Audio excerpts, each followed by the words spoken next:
Bank और railway तो चली गई, नौकरी नहीं बची। हिंदुस्तान में यूथ की नौकरी कितना?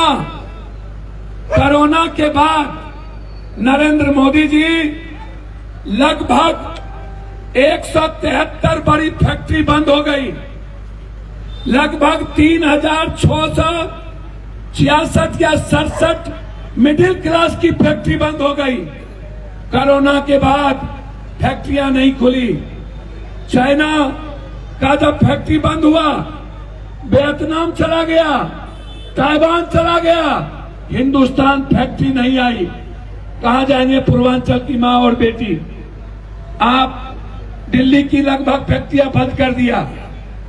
याद करिए, इसके खिलाफ एक आवाज लगातार राहुल गांधी जी, एक नेता जो कभी किसान के लिए लड़ता हो, जो कभी मणिपुर के लिए लड़ता हो, जो कभी नोटबंदी के लिए लड़ता हो, जो कभी जीएसटी के लिए लड़ता हो, जो कभी काला धन की बात करने वाले, क्या हुआ काला धन, उसके लिए लड़ता हो, जो कभी जाली नोट के लिए लड़ता हो, जो कभी बीपीएससी के लिए लड़ता हो, जो कभी यूपीएससी के लिए लड़ता हो, जो कभी एसएससी के लिए लड़ता हो, जो कभी छोटे काश्तकारों के लिए लड़ता हो। कभी आपने अरविंद केजरीवाल के मुंह से आज तक किसी ईबीसी की भी, किसी एसटी एससी, जब इन्होंने आरक्षण को समाप्त किया, गुर्जर के आंदोलन आरक्षण को, जाट आरक्षण को, वाल्मीकि के आरक्षण को, नुनिया के आरक्षण को, जाटव के आरक्षण को, जब इन्होंने ओबीसी के आरक्षण को समाप्त किया, एक आवाज था राहुल गांधी।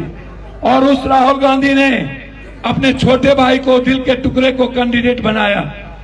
और ये है अर्जुन भराना, जो आपका बेटा है, आपके तरह है।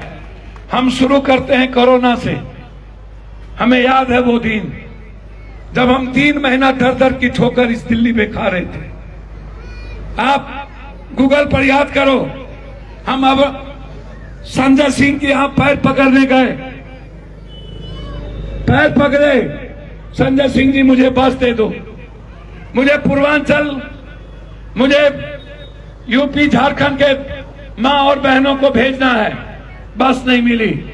हम नरेंद्र मोदी जी के रेल मंत्री से पैर पकड़े, हमने भीख मांगी, हमने कहा मोदी जी जब प्लेन चल सकता है तो रेल क्यों नहीं? आप तब तक रेल चलाइए मोदी जी जब तक पूर्वांचल, बंगाल, इस दूर के लोग हमारे घर ना लौट जाएं, तब तक आप रेल बंद मत कीजिए। रेल नहीं चलाया, नहीं चलाया। 15 दिनों के बाद पूर्वांचल के घर में खाना नहीं बची। 20 दिनों के बाद फैक्ट्री मालिक ने ताला लगा दी। 1 महीने के बाद अरविंद केजरीवाल के लोगों ने पानी बंद कर दिया। 1.25 महीने के बाद अरविंद केजरीवाल के लोगों ने बिजली काट दी। हम बिना बिजली के हो गए, हम बिना पानी के हो गए, हम बिना घर के हो गए। खाना 15 दिन पहले ही खत्म हो गई थी। हम एक एक परिवार को खाना पहुंचाए। पैदल चलते थे, यहां से मेरठ तक साइकिल से अकेले चलते थे। किसी भी पूर्वांचल के जेब में 1 रुपया नहीं हुआ करता था। हम को मजबूर कर दिया मोदी जी और अरविंद जी बाथरूम का पानी पीने पर। हमको मजबूर कर दिया था। छोटी छोटी बच्चियां बिलक रही थी, 14 साल 12 साल की बेटियां और बच्चे मर गए थे। दरभंगा के ज्योति पासवान पानी से तरफ तरफ के मर गया, पानी नहीं मिला था। हमें याद है वो दिन कि दिल्ली में किसी ने सहारा नहीं बना। अरविंद जी, आप किसके वोट से जीते थे? आप बीजेपी के वोट से नहीं जीते थे। आप बीजेपी का साथ जरूर लिए। आप अन्ना हजारे के कंधे पर बंदूक आप और नरेंद्र मोदी जी ने जरूर रखा। जब आपने देखा कि शीला दीक्षित और कांग्रेस के विकास को नहीं हरा सकते हैं, तब आपने अरविंद जी को आपने हिस्सा बनाया। और अरविंद जी बीजेपी की बी टीम बनी और उन्होंने शीला दीक्षित, जिसने दिल्ली को क्या नहीं दिया। मैं कांग्रेस पे बाद में आऊंगा। लेकिन मैं अभी पूछना चाहूंगा अरविंद जी से, पूर्वांचल के लोगों ने, हरियाणा बाहर के साथियों ने आपको मुख्यमंत्री बनाया, आपने क्या क्या वादे किए थे?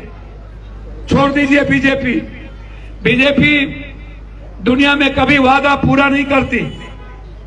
आज तक इतिहास उठा के देख लीजिए, 15 लाख रुपया नोटबंदी, जाली नोट, काला धन, जीएसटी, आयुष्मान, जनधन, 2 करोड़ नौकरी, किसानों की एमएसपी, बेटी पढ़ाओ बेटी बचाओ, पहलवानों का शोषण, हरियाणा के एक एक पहलवानों का शोषण इनके एमपी के द्वारा, सेंगर्स इनके मिनिस्टर के द्वारा बलात्कार, अभी इनके जिला प्रदेश अध्यक्ष के द्वारा बेटियों का सामूहिक बलात्कार।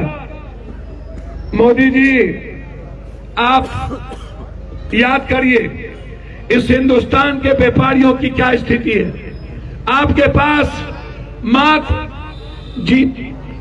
चुनाव आयोग है, ईडी है, सीबीआई है, अदानी का पैसा है और हिंदू मुसलमान, इस 4 चीज के अलावे मोदी जी 11 साल में आपने 11वां साल हो गया, आपने युवाओं की बात नहीं की, आपने एजुकेशन की बात नहीं की, आपने बेटी की पढ़ाने की बात नहीं की, आपने जाति जनगणना की बात नहीं की, आप उसको मिटा दिए, आप आरक्षण को मिटा दिए, आपने समाज को तोड़ा, आप कभी किसान की बात नहीं किया, आपने पेंशन की बात नहीं की, आपने ममता आशा की बात नहीं की, आपने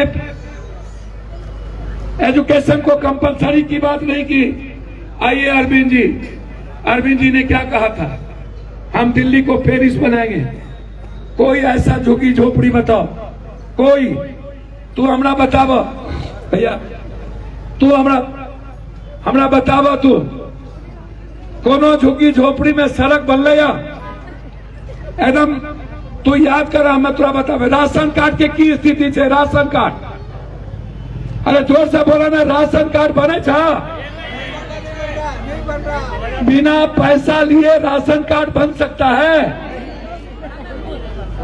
ये जो आप मजदूरी करते हैं या जिस घर में, छोटे घरों में रहते हैं, ये जो इलाका है एमेजॉन जिस पर लगा हुआ है, ओजोन, एक ईटा लगाओ 50,000 रुपया, एक घर बनाओ। मैं बुजुर्गों से भी कहना चाहूंगा, जरा गौर से सुनिएगा, मैं 7 बार एमपी हूं, इस दुनिया को जानता हूं, और मैं पार्टी से नहीं हूं, मैं 7 बार इंडिपेंडेंट हूं, जो दुनिया के इतिहास में आज तक नहीं हुआ है। 2 बार कोई इंडिपेंडेंट नहीं बनता, और मैं इस देश के लगभग गरीब के घर में गया हूं। शायद भगवान ने जितना दिया था सब दे दिए।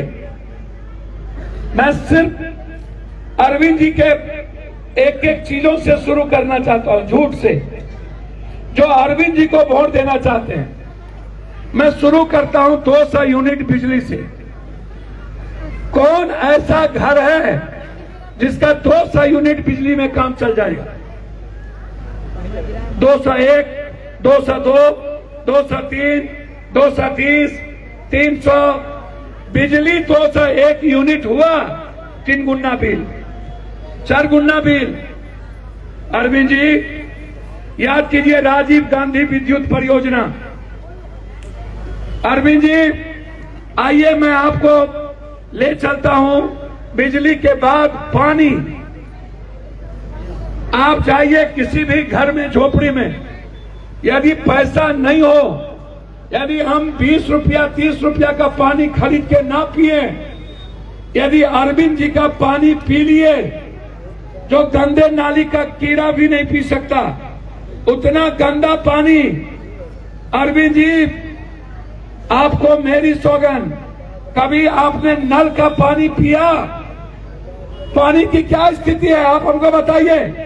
गंदा है कि साफ है? गंदा पानी। साफ पानी आता है?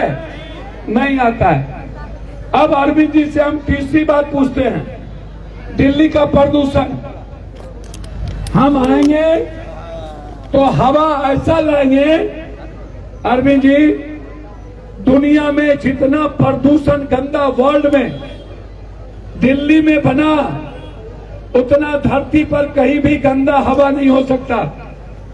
हवा से कैंसर, हवा से ब्रेन ट्यूमर, हवा से दम्मा, हवा से टीबी, हवा से जितनी बीमारी है अरविंद जी, पानी भी आप गंदा, हवा भी गंदा, दोनों चीज गंदा है।